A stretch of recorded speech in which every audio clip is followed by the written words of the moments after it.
Who's watching the children? You're right. I said it. Who's watching the children? I am so excited about this particular show because, and I have to thank Virgil. I'm just going to come out and say it. Virgil, I took you seriously when you asked the question, and I told you I was going to get you professional help.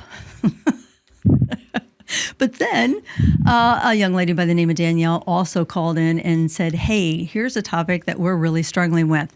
So viewers, you are listening to The Human Resource, and we are a show that we're listening to you. We are here to help you solve your problems. And I am very excited to talk with two brand new presenters for our show today. These young ladies are on the show today all the way from Virginia with the firm Woods and Rogers. And from our left, we have Emily Kendall Chowhan. And on our right, Leah Stiegler. Ladies, welcome to the show. Hello. Hi. Thank you for having us. You guys, thanks for having us. I think you guys are absolutely perfect for this topic because, and I don't know what's going on in Virginia. I don't have any clients over there right now, but we got 2 calls from clients or companies, I should say, that asked, how can we verify that our remote workers aren't also watching their children? And I started thinking and listening more to what they were saying. And basically what they're asking is, when an employee is working from home, we don't really know what they're doing, but now all of a sudden they're starting to miss meetings. They're missing phone calls. We really don't know where they are during the day. How much leeway does a company have to assure that they aren't watching their children while they're supposed to be working? That is a great question. And we actually get this a lot. Oftentimes clients will say, I feel like this employee is abusing their right to, or their privilege. They call it a privilege, right? A privilege to work from home. Right.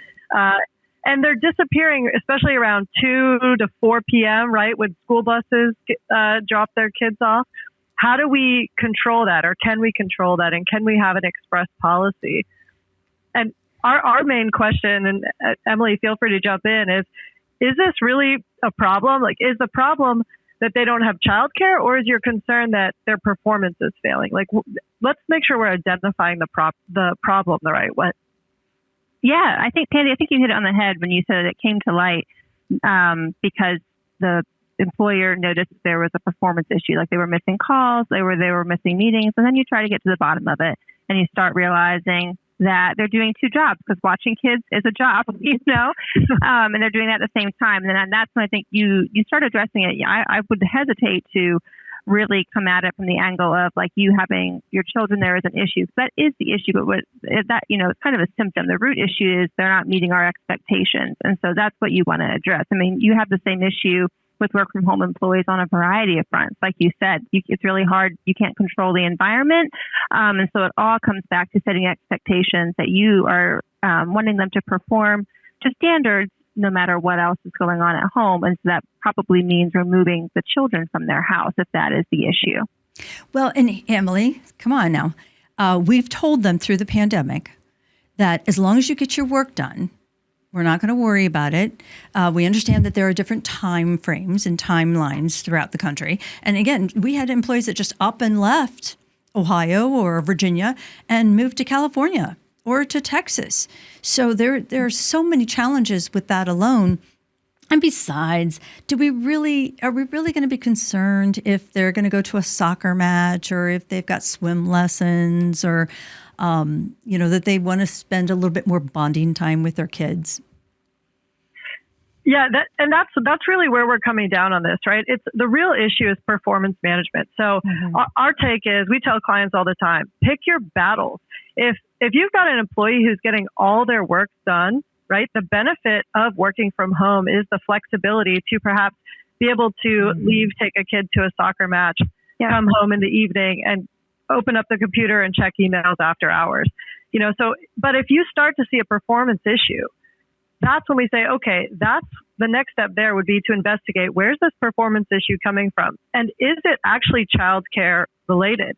We've had other issues that come up where just last week we had a client who had an employee was working from home and their performance was suffering. And the employee indicated that they had a parent who had moved back home, and they were sort of taking care of an elderly parent. They couldn't afford to put the parent in assisted living. And so they were sort of the primary caregiver for a parent. So one concern that we have with, you can get as specific as you want with policies, and you could have a specific policy that says, hey, you must have childcare.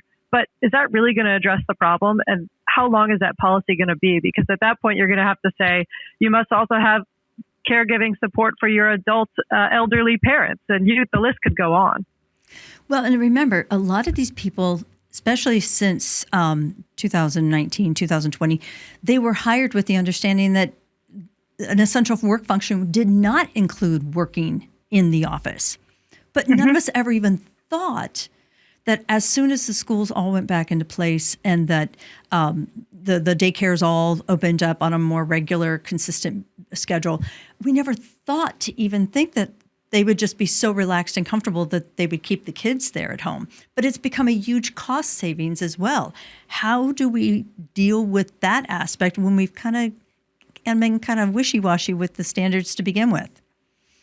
Well, I think you have to kind of look at whether or not it's an ongoing issue or whether it's like sporadic or temporary. I mean, I think most people might remember the video that came out, I think it was during the pandemic, where there was a BBC broadcaster who was on the news, like on camera, and a small child came through the door in the background and the other parent coming in like, ah! And like, everyone understands. Anybody who's had kids and has had sick kids or their daycare fell through suddenly understands that there are temporary periods.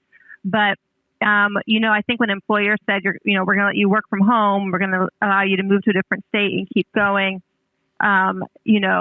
you having your kids there full time and having a lot of full-time distractions was never part of the expectation. So that's like what Leah was saying. You want to pick your battles. Like, is this a temporary thing that most people run into at some point? Or is this like, I've decided to save money on daycare, which is understandable. Daycare is expensive, but it's pretty unsustainable to watch children and manage a full-time job. And I think you have to be really honest about that. And I like that you guys are both bringing up the pandemic, because during the pandemic, if you guys remember, Congress passed the big, paid sick leave legislation. And part of that was provided sick leave and time off for employees who had to stay home and take care of their kids if the kids' school or childcare was closed due to COVID. And so many parents, many workers are used to notifying their employers, hey, that my kid's school is closed this week, or I'll be off this week to take care of them. And that's sort of kind of left over from the pandemic. But to Emily's point, I mean, now that we've moved forward, is it a chronic issue, or is this just a one-time thing? My kid is sick and is home with me for the day. Well, in our pre-show screening, Leah, you and I talked about the dangers of asking too many personal questions. Mm-hmm. And I really want the two of you to help our viewers understand where that fine line is. One of the callers to me said, look, we want to put a policy in place. So I want all my managers to go and ask, how many kids do you have? And, do you have daycare between 8 and 5?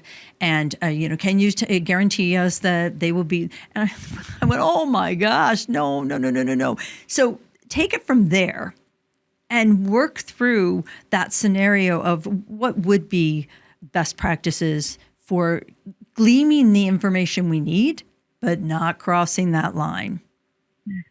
Yeah, I think one aspect of that, right, is if you really, as an employer, come down hard on childcare related issues and force employees to disclose when they're at home watching their kids, or force employees to always have some sort of reliable childcare in place in plan A and B and C, that could ultimately have a disparate impact, a negative impact on women more so than men. I know it's 2024 and we don't live in a time anymore where women are always in the home and men are off at the workplace.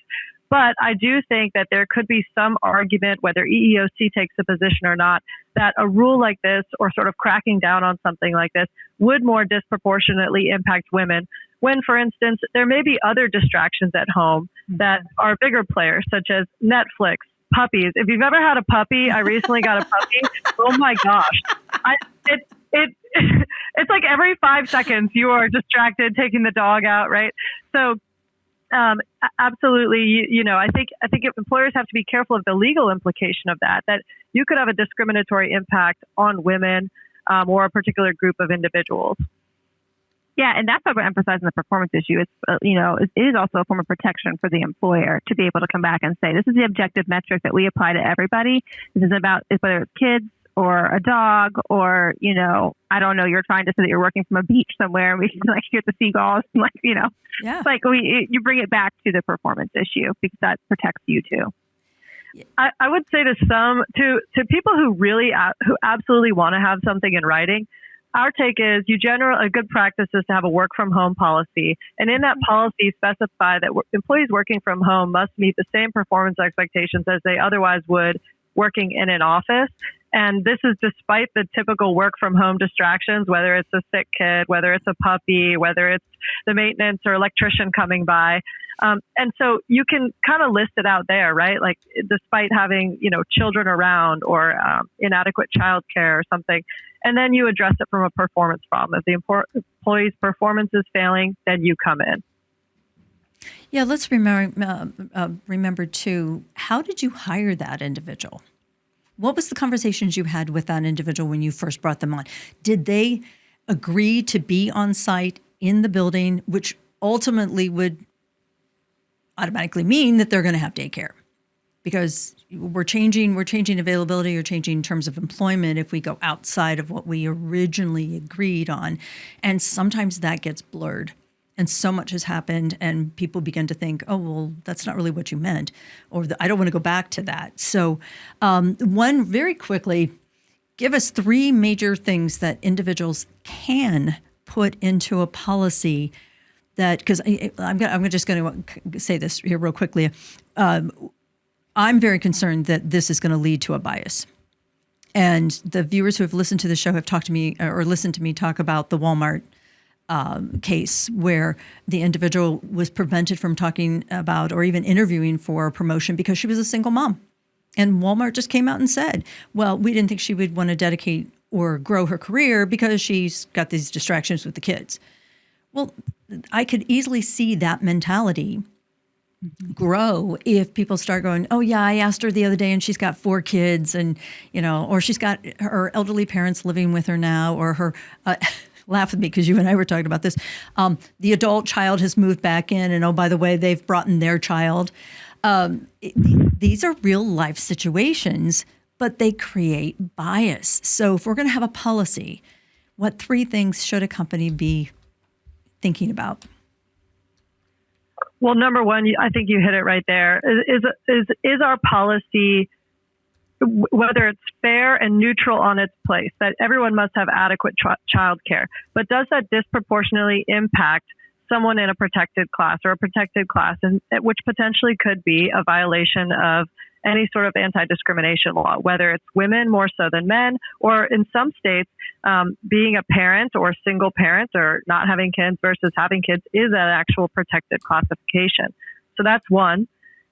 I would also say making sure you're addressing performance first, so really getting to the root of the problem, right? And then Emily, I'll kick it off to you. Sorry, I didn't want to take them all there. No, I would have an expectation in writing that how infractions will be handled. Like, I think it's a good idea to kind of lay out, if we see an issue, we're going to do this first, then we're going to do that, to put it out there so that employees have an idea of what to expect and something doesn't come as a surprise if they end up, you have to have a hard discussion about a distraction at home. Oh my gosh, viewers, do you see why the 2 of them were perfect for the show? Emily, we stress consequences on this show over and over and over again. You have to have a consequence, or otherwise you're just enabling and no change will occur. Thank you so very, very much. Ladies and gentlemen, As with all the presenters on this show, Emily and Leah are available. In fact, give us some information on your podcast. Yeah, you can find us, subscribe to our podcast on YouTube. It's called What's the T in L&E. L&E stands for Labor and Employment. Short little 2 to 4 minute videos every 2 weeks, about different labor and employment topics. And you can also find us on LinkedIn. Emily, Leah from Woods and Roger. Thank you so much for being here. And don't worry, guys, don't worry. I gave them an open invitation. If they have another topic they want to talk on, they can come anytime they want. Because again, we're here for you. Keep sending your questions in here to the Human Resource. Take care.